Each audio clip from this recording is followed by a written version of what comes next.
And what I want to talk about is the value of Facebook.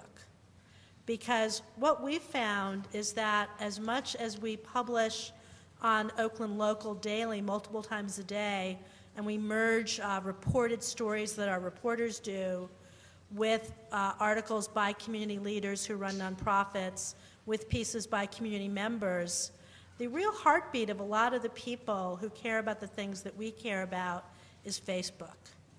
And a lot of the people who read Oakland Local, more than half of them, read it first on Facebook. We did our first reader survey last week, so this is fresh data that we actually learned. And I think for me that this speaks to one of the issues of a digital divide that still exists, because a lot of the people that I connect with on Facebook are people who are publishing the kinds of stories on Facebook that a lot of you probably publish on blogs, because they don't really have the knowledge yet to do blogging, or they know how to blog, but they don't understand how to measure it to decide if those tools are working. And far less of them are on Twitter, though some people certainly are.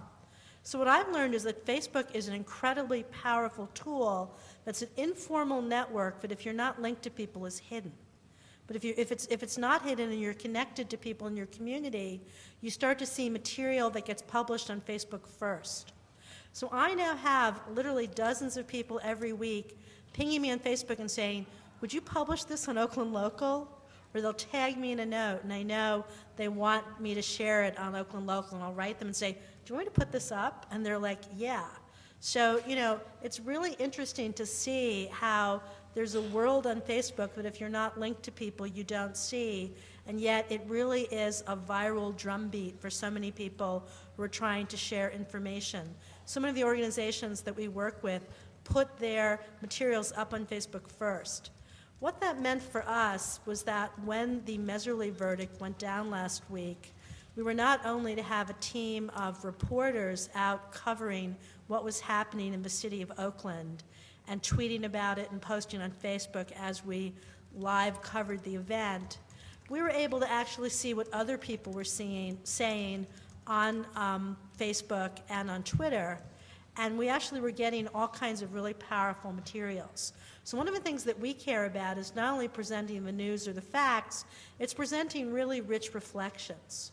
So I was getting people coming in, some of them through Facebook, saying, I wrote this essay, do you want to publish it? So we published 2 stories about the Meserly verdict, one by a white mother of 2 black sons who said, my kids are the age now where they're still cute, but they're both boys, and in a year or 2 they're going to be targets.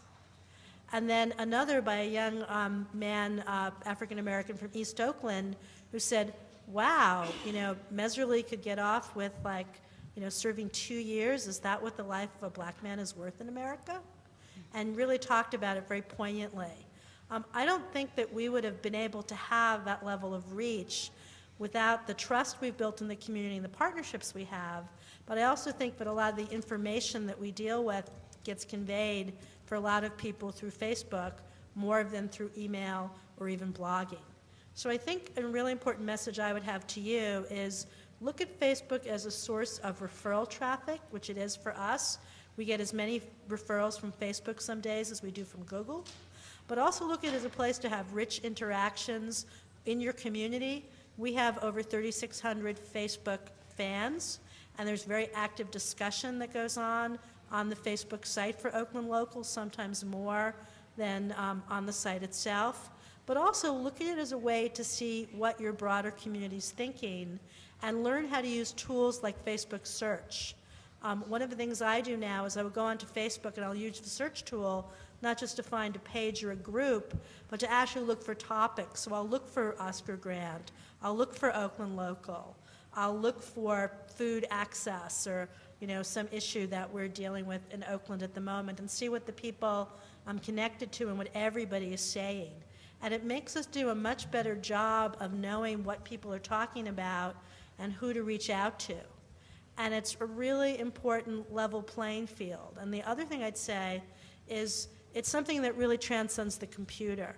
We're always thinking about the phone. 85% of the people in Oakland don't have a BlackBerry like I do. They have a lean feature phone, a skinny phone, a crappy cell phone, whatever you want to call it.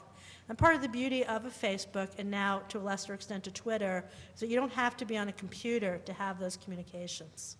So I think for me, the tip that I would want to share is that being connected to the community is not only being true and authentic in what you try to publish, but in actually finding ways to go to where people are and listen to them there.